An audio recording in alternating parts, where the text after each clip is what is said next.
Jadi gini sahabat-sahabatkom, kalau kita melihat bahwa sekarang ini di Indonesia kasus perceraian meningkat, KDRT meningkat, ya apa sebabnya? Kita sebagai praktisi ilmu pikiran yang suka tentang teknologi pikiran dan kita sering di ruang terapi, saya yakin sekali teman-teman juga sebenarnya tahu apa musababnya, asal muasalnya, ya. Biasanya kalau orang datang ruang terapi, sepasang suami istri datang ruang terapi, dan mereka mengeluh pada Anda, "Pak, saya ini mau cerai dengan istri atau suami saya." Dan biasanya kita akan cari tahu apa penyebab awalnya, betul ya? Nah, itu juga yang kita alami di ruang terapi. Dan hal ini yang sering sekali orang melupakan, bahwa asal muasalnya perceraian itu pasti ada sebuah ketidakcocokan yang timbul sebelum terjadi ledakan, ya. Dari mana itu bisa timbul? Kadang-kadang kita berpikir kalau orang mau nikah itu mereka sudah yakin sekali dengan suaminya atau calon suami atau istrinya, mereka mengatakan, "Ini jodoh saya, jodoh pemberian Tuhan." Waktu mereka akur, waktu dalam penuh cinta, baru jatuh cinta, mereka bilang, "Ini jodoh dari Tuhan." Tapi waktu mereka sudah mulai tidak cocok satu sama lain, mereka mengatakan, "Ini bukan jodoh saya." Loh, kalau belum cekcok kok bilang jodoh, setelah cekcok bilang bukan jodoh, ini kan aneh. Nah, kita sebagai terapis yang ada di ruang terapi selalu melihat hal seperti ini terjadi.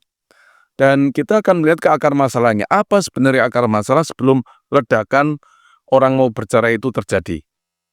Kita melihat dulu bahwa kalau suami istri itu adalah dua pribadi yang memang berbeda.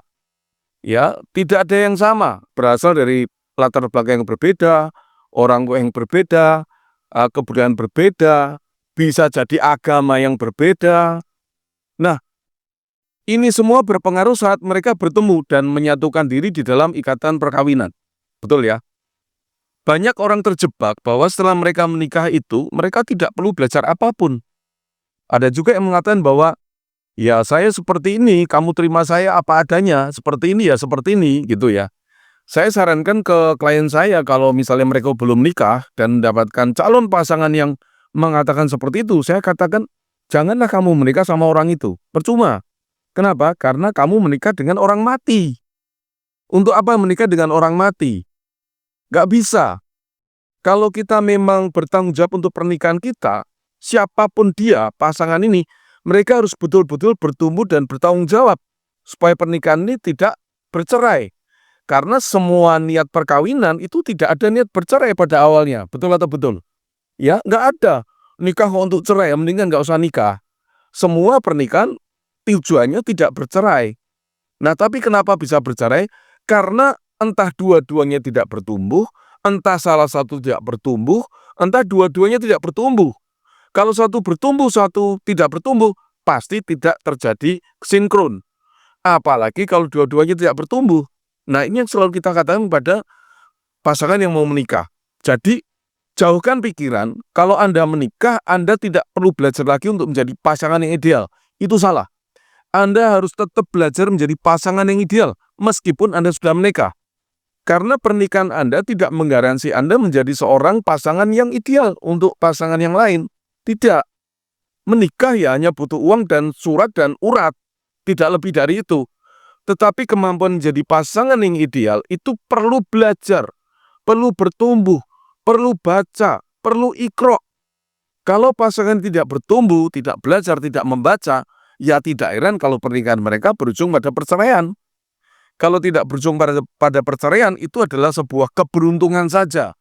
Tapi kalau dua-duanya tidak berkembang, tidak bertumbuh, ya sudah, perceraian adalah tinggal tunggu waktu sebenarnya. Ya, saya yakin teman-teman juga tahu ini sebenarnya.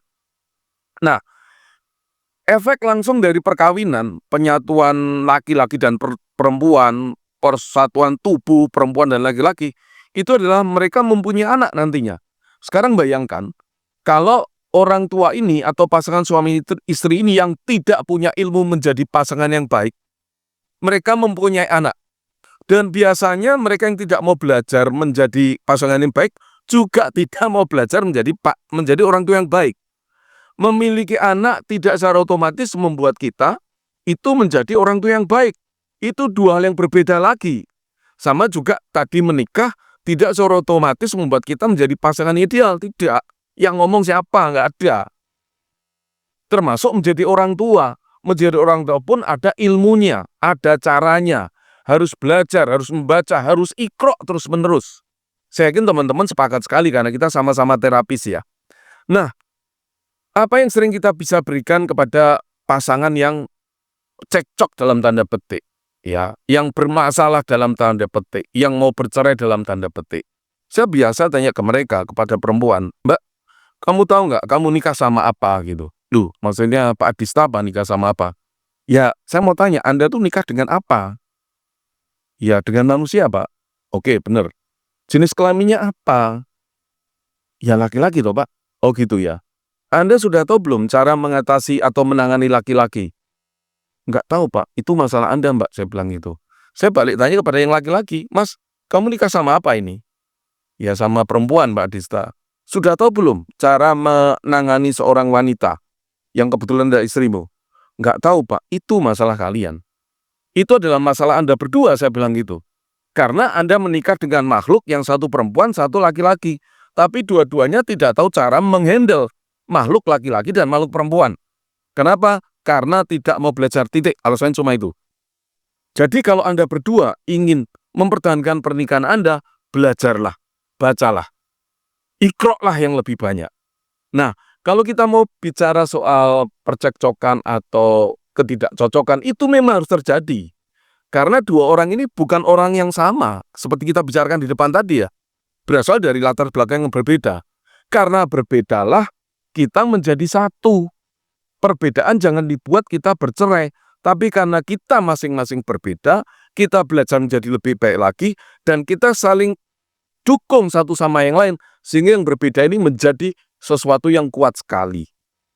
Biasanya mereka sepakat, teman-teman, seperti itu. Sepakat ya? Sepakat, oke. Nah, sebenarnya dari mana sih munculnya cekcok awal mulanya? Ya, karena ketidaktahuan tadi. Gini teman-teman, saya biasa jelaskan kepada klien-klien yang di ruang terapi. Kalau mereka mengetahui teknik ini atau ilmu ini atau pemahaman ini sebenarnya sudah sangat membantu supaya tidak terjadi percekcokan di antara mereka berdua dan orang tua dan anak, anak dan orang tua. Kalau mereka tahu ini saja sebenarnya, ya, tahu ilmu ini, tahu pengetahuan ini dan bisa mempraktekkan ini saja, itu sudah sangat melindungi perkawinan mereka sebenarnya. Apa itu? Nah, saya biasa jelaskan mereka tentang 5 bahasa kasih, ya. Saya yakin sekali teman-teman terapis juga sudah pernah baca bukunya, sudah pernah nonton videonya, bahkan saya yakin sudah praktek juga Anda dengan klien-klien Anda. Saya biasa jelaskan tentang 5 bahasa kasih kepada klien saya, dan itu biasanya membereskan masalah mereka. Karena masalah asal-muasalnya dari tidak mengertinya atau kosongnya bahasa kasih. Saya biasa jelaskan gini teman-teman, di dalam sebuah rumah yang begitu besar, pasti ada tangki airnya, tandon airnya, betul ya? Kalau rumah itu ada tandon airnya, tapi airnya kosong, kira-kira apa yang terjadi dengan rumah itu? Pasti rumahnya kotor, bau, berantakan, ya. Pokoknya tidak nyaman sama sekali. Demikian juga dengan diri kita. Masing-masing dari diri kita, entah suami, entah istri, entah anak, itu mereka masing-masing, kita masing-masing punya tangki cinta di dalam tubuh kita, di dalam diri kita. Dan tangki cinta ini harus penuh. Kalau orang yang bermasalah, itu bisa dipastikan tangki cintanya tidak penuh alias kosong. Ya, apa itu tangki cinta? Tangki cinta adalah sebuah cara bagaimana kita merasa dicintai. Kalau tangki cinta pasangan kita, itu berarti bagaimana pasangan kita ini merasa dicintai. Ada kata merasa, teman-teman. Ada kata merasa.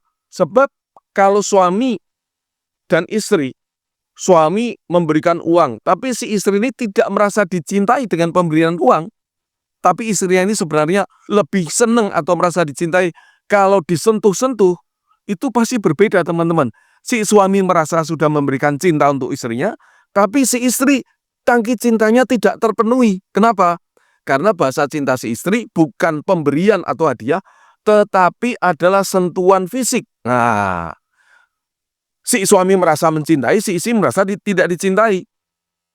Mulai terjadilah cekcok satu sama lain. Dari hal yang sepele, karena kita tidak mengerti apa itu bahasa cinta pasangan kita. Oke? Demikian juga terjadi dengan anak-anak. Kalau anak-anak Anda tangki cintanya kosong, pasti mereka bermasalah. Rumusnya cuma itu, teman-teman. Pasti bermasalah. Ya. Nah, sekarang bagaimana supaya kita bisa memenuhi tangki cinta pasangan kita dan tangki cinta anak-anak kita? Kan cuma itu sebenarnya masalahnya. Kalau ini sudah selesai, berarti sudah selesai sebenarnya. Tidak akan terjadi cekcok lagi. Ada 5 bahasa kasih. Ada 5 cara bagaimana orang bisa merasa dicintai. Ya, bahasa kasih yang pertama, ada orang yang merasa dicintai kalau dia dikasih hadiah. Nah, kita harus ngerti nih.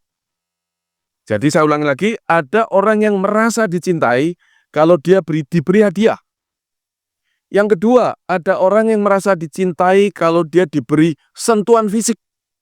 Dipegang, dipeluk, diuyel-uyel gitu ya, dicium, digandeng. Nah itu, orang merasa dicintai. Yang ketiga, ada orang yang merasa dicintai waktu dia dikasih waktu yang berkualitas. Duduk berdua, ngobrol. Dia bisa curhat dengan Anda. Dia mendapatkan waktu dari Anda untuk mencurahkan semua yang ada di pikiran perasaannya. Tanpa pegang HP loh ya. Kebanyakan orang duduk berdua tapi saling pegang HP. Lah itu ya sama aja, mendingan nggak usah gitu loh. Jadi duduk berdua mendengarkan suami atau istri Anda atau anak Anda, karena tangki cintanya dia adalah waktu yang berkualitas. Oke?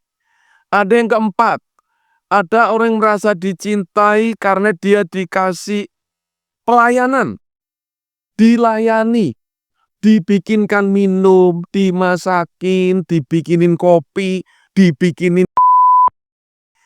Wah itu ada yang juga sudah merasa dicintai itu. Pulang kantor, nggak usah banyak ngomong, udah disiapin minumannya itu ya. Wah itu dia merasa istriku atau istriku ini kok pinter banget ya. Dia nggak banyak tanya, dia langsung ngasih, bahasa kasihnya dikasih ya. Bahasa kasih Anda dikasih kopi, apa yang Anda sukai. Terus ada yang kelima, ada orang yang merasa dicintai kalau dia dikasih kata-kata pujian. Ya, kata-kata pujian. Ini yang paling murah teman-teman. Paling murahnya bagaimana? Anda nggak butuh beli apa-apa. Anda hanya butuh pintar memuji saja. Pintar memuji. Jadi misalnya anak Anda ini bahasa kasihnya adalah kata-kata pujian. Itu biasanya ngomong gini mereka. Pah, yah, mah, lihat nih. Aku bikin gambar. Bagus kan? Pernah kayak gitu? Pernah, saya yakin pernah. Kalau Anda mengerti bahasa kasih anak Anda adalah bahasa kasih pujian, Anda jangan ngomong, gitu aja jelek. Apa itu selesai? Selesai. Karena kita sama-sama tahu, begitu dia bahasa kasih tidak diberi, dia merasa ditolak.